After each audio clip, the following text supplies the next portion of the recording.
సరే. రాజు ఎటు వేలు నన్నేమో తయారుగా అమ్మన్నాడు, ఇంకా వస్తలేడు.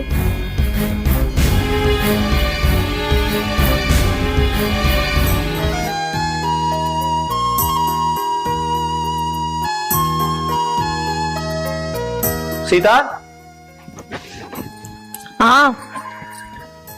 నేను బిజినెస్ పని మీద హైదరాబాద్ పోతున్నా. మా ఫ్రెండ్ ఫోన్ చేసిండు అర్జెంట్ గా రమ్మని. అదేందండి, ఇవాళ బిడ్డను అల్లుడు వస్తున్నారని ఇందాక మీరే కదా చెప్పింది, మళ్ళీ బిజినెస్ అని వెళ్తా అంటున్నారు. ఏమద్దు, మీ ఫ్రెండ్ కి ఫోన్ చేసి చెప్పండి నేను రాను అని. సీత, నేను కూడా వెళ్ళొద్దు అనుకున్నా, కానీ కాకపోతే వాడు పదే పదే ఫోన్ చేసి నువ్వు తప్పకుండా రావాలంటుండు. అయినా నీకేం ప్రాబ్లం?